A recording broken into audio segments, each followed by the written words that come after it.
Undang-undang perampasan aset ternyata ditolak, dan dulu pernah ditolak oleh Ibu Megawati. Alasannya amat sangat luar biasa. Saya terkejut. Dan kok bisa undang-undang perampasan aset ditolak? Ini alasan beliau adalah bisa menjadi senjata polisi dan kejaksaan. Assalamualaikum warahmatullahi wabarakatuh. Dukung terus channel Kadang Kahuripan sebagai pengganti channel yang lama, karena channel yang lama sudah dihapus oleh YouTube. Saudaraku yang dirahmati Allah, bahwasanya Pak Mahfud MD kini bersuara, kenapa undang-undang perampasan aset ditolak? Ini alasan beliau. Mohon maaf. Saya ketemu dengan Bu Megawati bicara. Sempat bicara saya. Alasannya masuk akal. Alasannya masuk akal, meskipun itu bukan satu-satunya alasan. Pak Mahfud, kata Bu Mega, kami setuju tuh undang-undang perampasan aset kartal bagus katanya.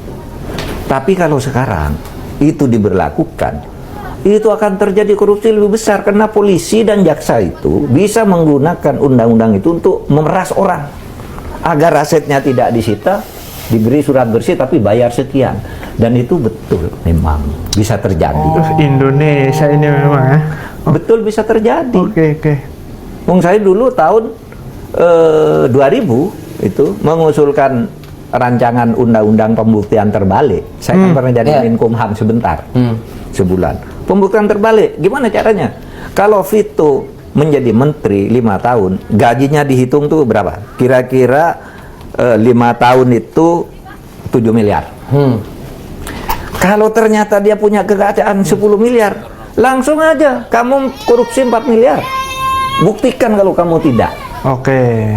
Saya harus membuktikan sebaliknya. Apa saya main saham atau saya punya gitu. Saya dapat warisan, bapak saya meninggal nih. Kenaikan NJOP-nya sekian, udah benar nih 10 miliar, bebas. Oh, gitu. Itu kan undang-undang pembuktian terbalik. Iya. Waktu itu sudah saya siapkan.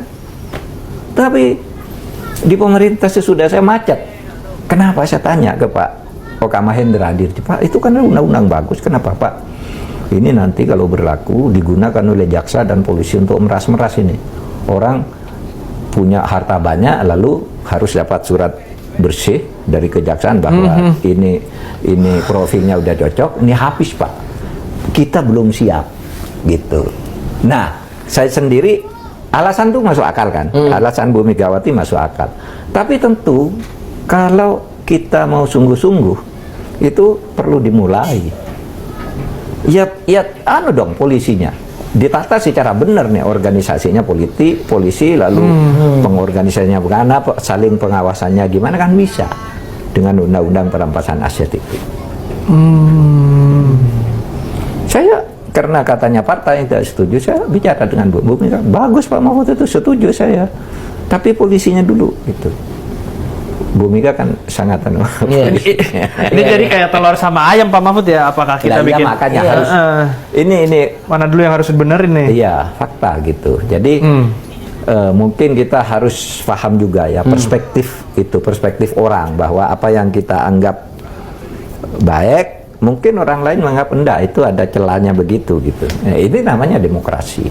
Nah, sekarang mungkin Pak Prabowo sudah menyadari itu. Iya, kemarin. Ya memang susah sih kalau menunggu semuanya sempurna kan. Itu dia. Lalu dia mau, katanya sih mau berlakukan undang-undang perampasan aset.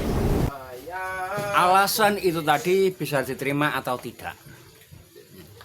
Memang semua punya alasan sendiri-sendiri.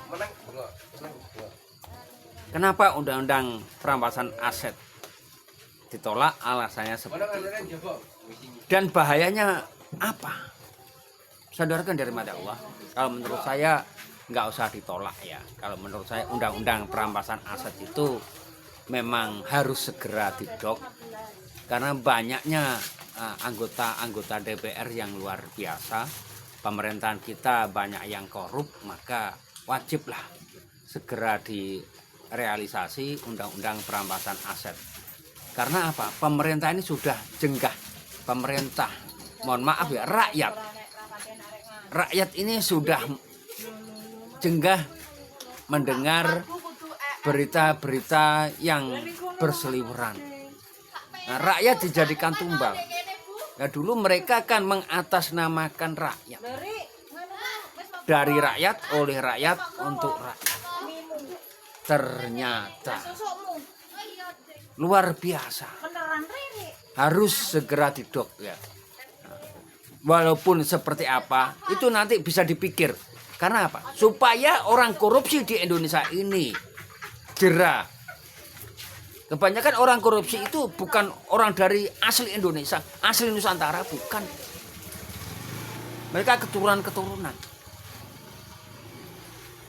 Dan mereka mengatasnamakan agama pertama. Disumpah atas nama kitab.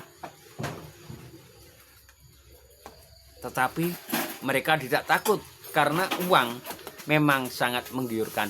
Uang bisa jadi teman dan uang bisa jadi lawan. Disinilah kalau menurut saya mereka tidak berani, ya, tidak berani mengesahkan undang-undang perampasan aset. Ini hanya penilaian saya saja. Tidak berani melakukan rumusan undang-undang perampasan aset ini didok. Itu saudaraku yang dirahmati Allah. Terima kasih. Saya akhiri. Wassalamualaikum warahmatullahi wabarakatuh.